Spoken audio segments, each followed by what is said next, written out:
Imagine that in 1907, the US economy as a whole is about to implode. However, one man intervenes to preserve it. What if I told you, however, that this individual was neither a politician nor a president? He worked as a banker. I want to demonstrate to you how JP Morgan altered the rules of the game, in addition to having an impact on finance. This man was so rich, in fact, that he was twice asked to save the American economy. This is the tale of John Pierpont Morgan, a banker who prevented the collapse of the United States.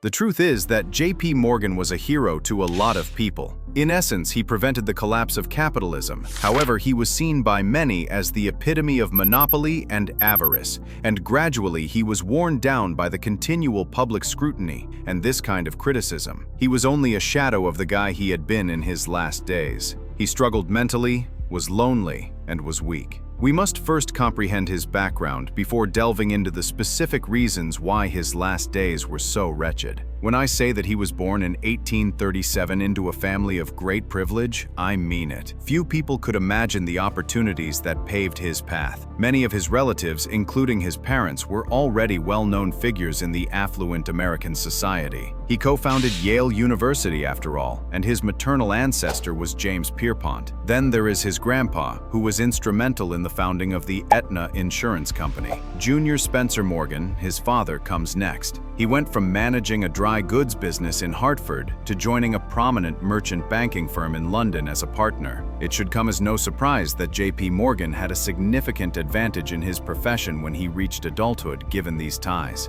Because guess where JP Morgan begins his financial career? It's 1856. Naturally, he joins the financial industry through his father's London division. As I mentioned, he enters the financial industry through his father's banking contacts. He relocates to New York the following year to work for Duncan Sherman and Company, in essence, George Peabody and Company, one of the most significant merchant banking companies at the time, was connected to this firm. He acquires a great deal of financial expertise and access to a select group of financiers and business people at this point. In 1860, this enables him to work for JP Morgan and Company. He spends the ensuing years working in New York as his father's representative here. During the Civil War, he is called up to serve, even though his profession is flourishing. However, he pays for a replacement soldier to avoid military service, which was, incidentally, entirely lawful at the time. He recognized a financial potential here, in addition to avoiding the Civil War. He made a good profit by providing military materials. He sold the troops some faulty guns, though,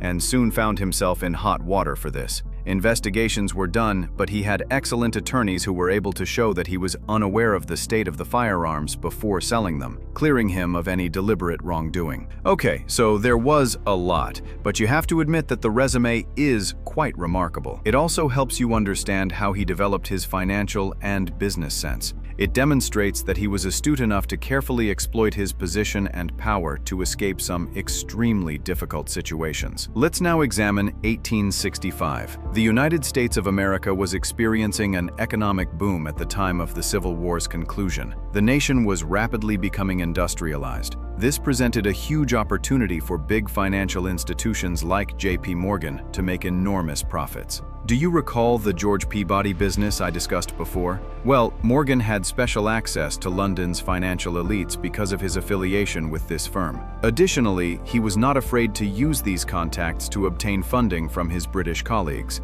The United States, which was expanding quickly, was eager for international investment. JP Morgan was there, in his element, prepared to act as a mediator. He eventually rose to the position of partner with Drexel Morgan & Company in New York City. Collaborating with Drexel not only improved Morgan's own standing, but also elevated the company to a prominent position in financing significant infrastructure projects for the United States. Drexel quickly rose to prominence in funding U.S. government initiatives. Because of this, Morgan's ascent to prominence as one of the most significant individuals in American banking began at this time. He made his point right away. He rapidly grew his empire, focusing on railroads, the most important sector of the economy at the time. I understand your thoughts now. What role do railroads and transportation play in finance? Stay here with me, because Morgan made a great deal of money by exploiting the railroad sector. This is precisely how he accomplished it. In 1869, he began by taking over a large railroad enterprise.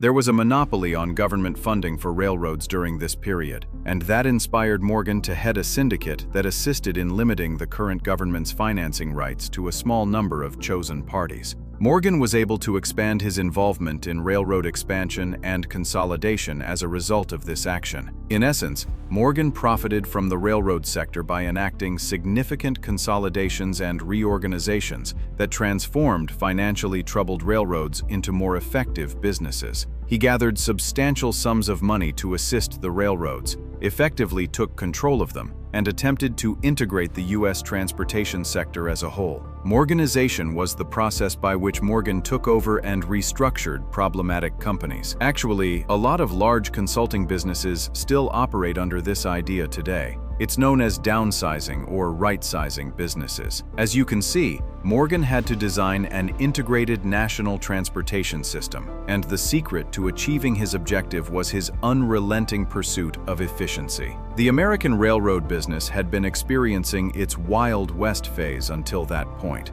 Because it was mainly unregulated, big financial firms were free to do as they wanted. Congress made an effort to control the industry there. For this reason, the Interstate Commerce Act was passed in 1887. However, as you can see, Morgan was foresighted and strategic, and he anticipated this. For this reason, he acted right away in 1889 and 1890 to organize industry conferences, coalitions, and meetings among rivals. Morgan also convened railroad presidents to establish uniform, stable, and equitable rates at these sessions. In doing so, he fostered a spirit of collaboration among rivals. With this astute move, he changed ruthless conflicts into concerted efforts to stabilize the sector and turned a crisis into an opportunity. For Morgan, the railroad industry's stabilization and competitive consolidation meant only one thing: a huge profit for his own company. Because, as you will recall, he was the primary financier for all of these railroad magnates. He demonstrated his supremacy and was quite intelligent.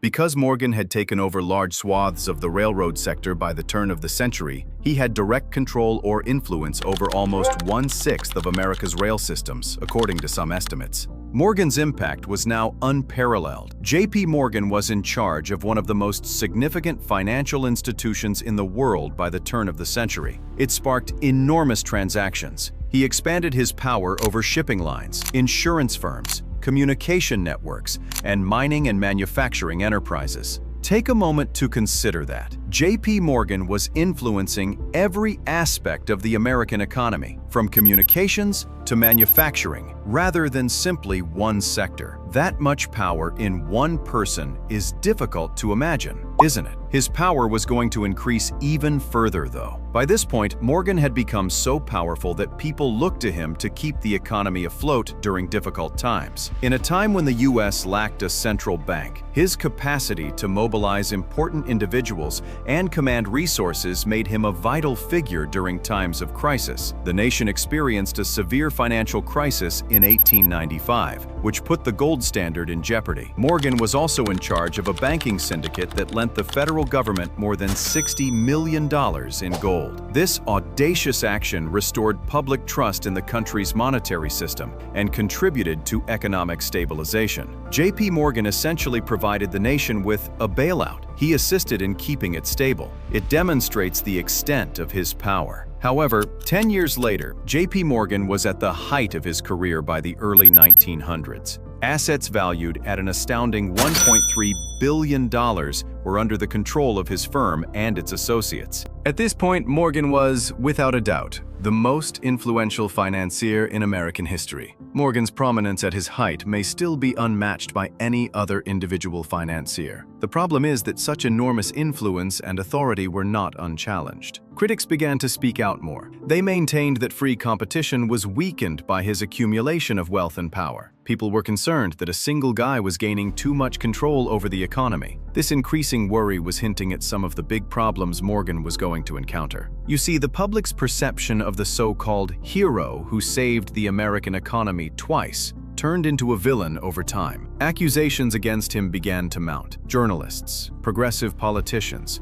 and even cynical citizens were all accusing him of having too much power. He was even accused by many of manipulating the financial system for his personal gain. In 1912, the supremacy of J.P. Morgan was first questioned. He was called before a congressional committee to testify. The so-called money trust was under investigation by the committee. This group of wealthy Wall Street financiers was charged with conspiring to take over the U.S. financial sector. Additionally, Morgan was picked out as the main enemy. Because they signaled a shift in the public's image of J.P. Morgan, these committee hearings were significant. Do not misunderstand, he was still a titan of finance. However, this investigation brought to light escalating worries about concentrated economic power. It marked a change in direction toward more industry and financial regulation. The epitome of American capitalism, characterized by enormous wealth and unbridled power, was J.P. Morgan. However, this marked the start of an era's end. Morgan had stopped actively being involved in his businesses at this point. However, he was unable to truly relish a quiet retirement. It was anything but peaceful,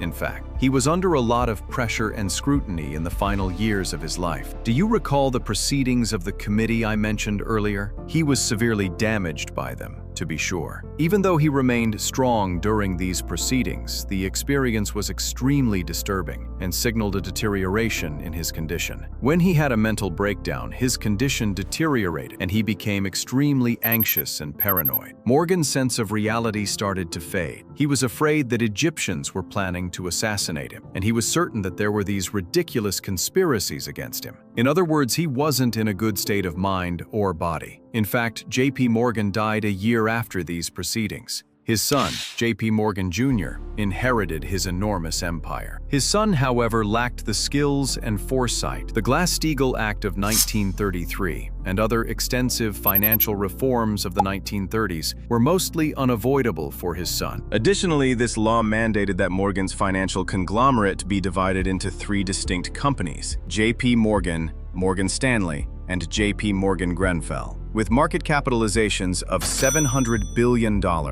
and $217 billion respectively. Under J.P. Morgan Sr., the House of Morgan peaked, but his passing paved the way for an even more precipitous decline. None of the Morgan family members are notable billionaires or even significant figures in international banking today. However, there are still other ways to see J.P. Morgan's lasting influence. I mean, it's hard to overestimate Morgan's impact on contemporary finance. The American economy was significantly shaped by his leadership. He provided capital for steel factories, railroads, and industrial behemoths. Additionally, he served as the foundation for America's explosive industrial expansion in the late 19th and early 20th centuries. Additionally, he instituted innovative procedures that transformed the financial industry as a whole. Merchant banking dominated the American financial scene prior to J.P. Morgan. In essence, merchant banking was a relation-driven, small-scale business with a limited focus on area investments. However, Morgan's influence brought about a radical shift in the banking industry. Large mega-corporate banks now controlled it, propelling financial activities both domestically and internationally. Additionally, J.P. Morgan influenced the development of contemporary corporate finance. Before making an investment, the business began extensively examining firms and analyzing the figures under Morgan. He took care to review the company's records and leadership, which established a new benchmark for diligence and well-informed decision-making. These days, doing background checks and financial due diligence is standard procedure in the venture capital industry. The idea of Morganization, however, is arguably Morgan's greatest legacy. In the video, I made reference to this before. Morgan and his partners were directly involved in creating the company's corporate strategy and often served on company boards. This was far more than just conventional lending. It essentially elevated bankers to the forefront of the Industrial Revolution in America.